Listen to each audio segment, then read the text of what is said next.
This is video of Caylee from June 15th, Father's Day. Her grandfather says the last time he saw her was the following day, when Caylee left the house with her mom. But Casey did not report the little girl missing until a month later. And you last saw her a month ago? 31 days. From 31 days. Why are you calling now? Why didn't you call 31 days ago? I've been looking for her and have gone through other resources to try to find her, which was stupid. Now, Casey's in jail, charged with child neglect and obstructing a criminal investigation. You see, Casey lied to investigators and won't tell her parents much since all jailhouse visits are recorded. Her parents say she's only trying to protect Caylee. People don't know my daughter. Anybody that knows Casey knows that she is a loving mother and she would do anything, including sit in a jail cell, to protect her daughter. Right now, formal charges being considered against Casey, the mother of little Caylee. Do they stem from what we've learned in the sealed indictment, specifically theft? $700 of stolen checks, according to page 5 of this particular search warrant. Back out to Mark Williams of WNDB. What do we know about more charges being filed against Mom Casey? Well, I think you hit it on the head there, Nancy, that a friend of hers said that she stole $700 in checks. And, of course, there was the unauthorized use of the credit cards from that belonged to her parents. So they're looking at putting those additional charges on her in order to make her open up some more, in order to break her spirit, whatever the case may be. Again, those could be coming down within the next 24 to 48 hours. To Gloria Allred, Raymond Giudice, Michael Mazzarello. Gloria, do you really think a theft charge of some checks is going to crack Mom Casey? Well, I think the more charges filed against her, the more difficult it is for her. And I think the longer that she is in custody, the more pressure there is on her to finally say something, to try to tell the truth. I don't know whether or not she's even capable of that. Obviously, if these charges, in fact, are filed, it shows that law enforcement really does believe that she has a serious credibility issue. You know, to all three of the attorneys, Gloria Allred, Ray Giudice, Michael Mazzarello, the Anthony family, specifically grandmother Cindy Anthony, is taking on the phone company we learned yesterday. Raymond Giudice, Michael Mazzarello, Gloria Allred, you all three have probably relied on phone records at some juncture in court. To you, Michael Mazzarello, what's the likelihood that the phone company is wrong in deleting cell calls, not charging you with calls? I think the likelihood is very minimum there. However, it's the length of time that it was stored that I would be worried about. So long as they got the period of time in question and it wasn't deleted, I think it'd be very difficult, and I've done exactly this. Fight it, but it's nearly impossible to win. Whoa. You have claimed the phone company was wrong. Well, I tried to claim that they didn't register a phone call, and then they brought in an expert like we have on the show tonight from Atlantic City, and he blew me off. He blew me away.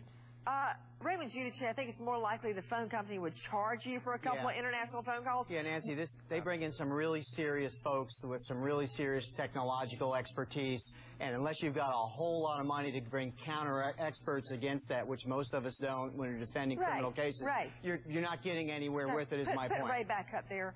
Yes, Nancy. It's not about who's got the deepest pocket, Ray.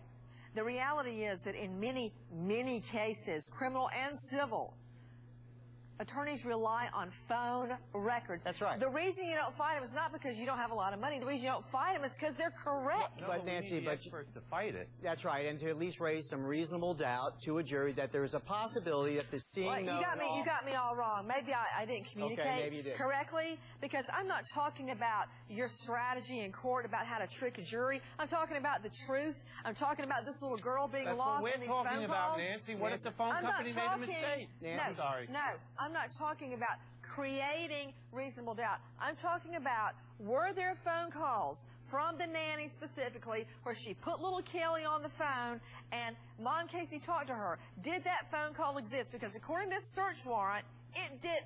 Nancy, unless an expert can come up on the defense with some systemic problem or some technology problem, I believe Mike's right. This is going to come into evidence against her, and it's going to be a problem. The phone company probably did their job right. All I'm saying is, and as Michael is saying, is that the search for truth for a jury quite often is found by opposing experts giving opposing opinions. Thank you, Exactly. Professor. Let's go out to Angeli Swinton, President and CEO of caylee Forensics Limited. Ms. Swinton, thank you for being with us. I want to ask you about the K-9 unit being called out day 2. They have been called out to a heavily wooded area near little Kelly's grandparents' home. That's where she was last seen alive, recall, with her mother the day after Father's Day. The dogs were out there. They have found a dead animal carcass. Do cadaver dogs hit on that?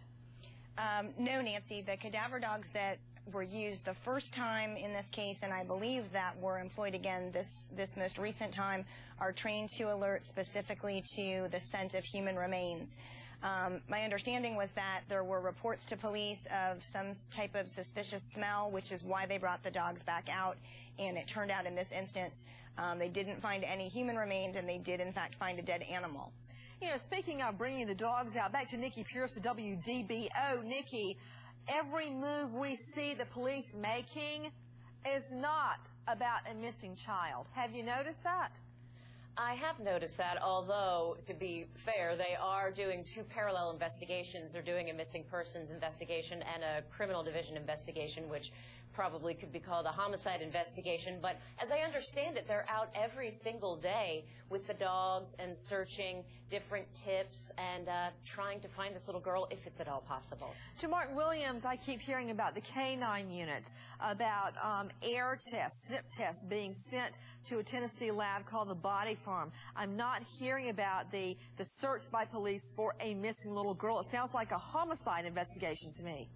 Well, and I think you're right on that, Nancy. Now, one of the things that we're still waiting for is the DNA test to come back, and of course the sniff test to come back. But if the sniff tests or the DNA tests come back negative, they have a missing persons case. If they come back positive, it's a homicide case. You're absolutely correct, Mark Williams. I want to go back to Angeli Swinton with caylee Forensics Limited. Very quickly, Angeli, the theory that the child may have drowned in the family above-ground pool. Could you tell me how soon after death a human body will smell as a result of decomposition? It's going to depend, Nancy, on a lot of different conditions. Human biological tissue breaks down at a particular rate, but it's going to be affected by how hot it was. If she did in fact drown, and it was the middle of the day in a hot Florida outside environment, and she was left for some time, that's going to speed up the normal process. So it could be a matter of hours. It could be up to 24 hours. If she was placed inside the closed environment of the trunk in the heat, and it's humid again in Florida, you know, again, that speeds up the normal metabolic process. Joining me right now is the psychic team leader, Gail St. John, with the Body Hunter, out searching for little Kelly. Ms. St. John, thank you for being with us. What did the psychics do today? We were out, excuse me, we were out in several locations today. What I can say is we were very close to where the grandparents' home was, and we had the dogs in a location, and the body language changed. At that point, it began to get dark, and we left the area, and we will be going back. But what do you mean the body language changed? Dogs' body language changes when you're out there with your cadaver dog. To be interested, and you can see signs when you know your dog very well, and that they're definitely, you know, smelling something. They're not just playing around. Are you a psychic, or do you handle cadaver dogs? Both. Okay, we're going to be right back taking your calls. With us is psychic team leader Gail St. John. A lot of breaking developments today in the search for little Kelly, but as we go to break, on a happy note, happy 98th birthday to a Gaffney, South Carolina friend of the show, Janelle Moss.